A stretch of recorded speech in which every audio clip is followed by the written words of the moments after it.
In the early 21st century, the world was standing at the edge of a financial transformation. Banks ruled the monetary system, governments controlled regulations, and financial powerhouses decided the fate of currencies. But, in the shadows of central banks and global financial institutions, something revolutionary was brewing. Something that would challenge the foundation of the global financial system. This revolution had a name: blockchain. What began as an obscure concept tied to a mysterious digital currency called Bitcoin was quickly evolving into a technological juggernaut, one that could reshape how the world thinks about trust, money, identity, and power. This is the story of how blockchain technology is not just changing a few industries, but redefining the very architecture of our financial world. For centuries, the financial system has been built on trust. Banks, governments, regulators, auditors, all form a network of middlemen to manage money, verify identities, settle transactions, and prevent fraud. The system is centralized, slow, expensive, and opaque. To send money across borders, a simple transaction could pass through 6 intermediaries, take days to process, and cost as much as 10% in fees. Opening a bank account could require days of paperwork. Sending remittances meant poor families losing a chunk of their hard-earned income to processing charges. Billions remained unbanked because the system didn't reach them or considered them too risky. These problems weren't just technical, they were systemic. The centralized nature of the financial system made it vulnerable to corruption, exclusion, and inefficiencies. Then came 2008. The global financial crisis exposed the flaws of the system like never before. Trust in banks collapsed. Millions lost their homes, savings, and faith in the system. Out of the ashes of that collapse, a white paper was published by an anonymous figure or group, calling themselves Satoshi Nakamoto. The paper was titled, "Bitcoin wasn't just another currency. It was a technological manifesto."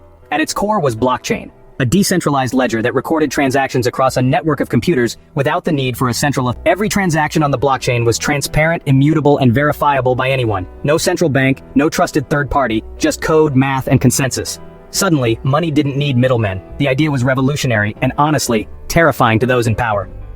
Blockchain, as the underlying engine of Bitcoin, held the potential to do far more than support a cryptocurrency. It could be used to store any kind of data: financial contracts, identities, ownership records, voting, insurance claims, all on a secure, distributed ledger. In a world built on centralized control, blockchain was a direct challenge, but it was only just beginning. As blockchain technology matured, developers and visionaries began building on top of it. The result was DeFi, decentralized finance, a new financial system operating entirely on blockchain networks. DeFi allowed people to lend, borrow, trade, earn interest, and insure their assets, all without traditional banks. Smart contracts, self-executing agreements written in code, enabled trustless transactions. If the conditions were met, the contract executed automatically. No need for a lawyer, notary, or judge. Anyone with an internet connection could now access global financial services no matter where they lived. A farmer in Kenya could earn yield on stablecoins. A student in India could borrow against their crypto assets. An entrepreneur in Brazil could launch a business using decentralized crowdfunding. The barriers of geography, bureaucracy, and inequality began to erode. But this wasn't just about finance. That response was central bank digital currencies, or CBDCs. CBDCs were government-issued digital currencies built on blockchain or, similar ledger technology. Unlike Bitcoin, they were centralized, but they still had the speed, transparency, and programmability of blockchain assets. China launched its digital yuan. The European Union tested a digital euro. And the United States, well, it explored the concept of a digital dollar. With CBDCs, governments could deliver stimulus directly to citizens, track money flows in real time, and eliminate intermediaries from monetary policy execution.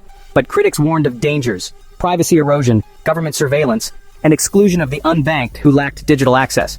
Still, the shift was clear. Blockchain had reshaped the agenda of central banking itself.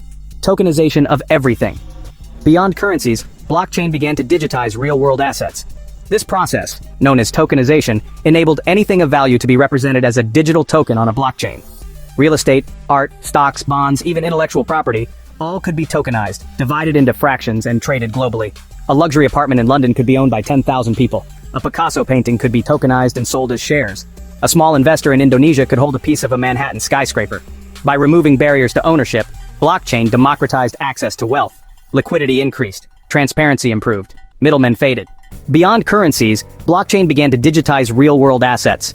This process, known as tokenization, enabled anything of value to be represented as a digital token on a blockchain.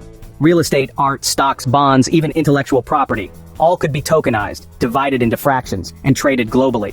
A luxury apartment in London could be owned by 10,000 people. A Picasso painting could be tokenized and sold as shares.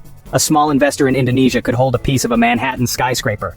By removing barriers to ownership, blockchain democratized access to wealth.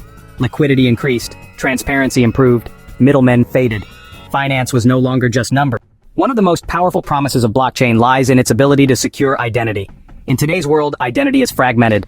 We have passwords, logins, paper IDs, credit scores, social media profiles, all scattered across systems and honestly vulnerable to breaches and fraud.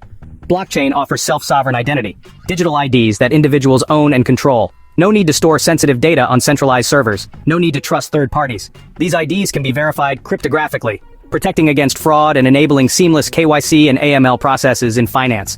For billions without official ID, refugees, migrants, informal workers, this technology could unlock access to banking, credit, and services for the first time. Trust, once enforced by institutions, could now be coded into the system itself. Despite its promise, blockchain faces major hurdles. Scalability remains a concern. Bitcoin and Ethereum in their original forms could only handle a few transactions per second, far below what Visa or MasterCard process. Regulation is uneven and uncertain. Some governments embrace blockchain, others ban it outright. Taxation, legal status, consumer protection, all remain unclear in many jurisdictions. Security vulnerabilities in smart contracts and DeFi platforms have led to billion-dollar hacks. Scams, rug pulls, and Ponzi schemes tarnish the reputation of the space. Environmental concerns, especially around Bitcoin's energy use, trigger public backlash. Yet the technology evolves. Layer 2 solutions like rollups, proof-of-stake models, and cross-chain interoperability are addressing scalability, sustainability, and speed. The system is young, messy, and imperfect, but it's learning, adapting, and growing fast. As we move deeper into the 21st century, the financial system is undergoing a metamorphosis. Traditional finance isn't disappearing, but it's merging, adapting, and competing with decentralized models. In this hybrid system, banks offer blockchain-based products, governments issue digital currencies, and individuals control their identities and assets directly. Smart contracts replace bureaucrats and middlemen. Cross-border payments become instant and nearly free. Asset ownership is global, liquid, and fractional. The architecture of money, trust, and value is being rebuilt, not in vaults, boardrooms, or bureaucracies, but in open-source code, distributed networks, and global communities.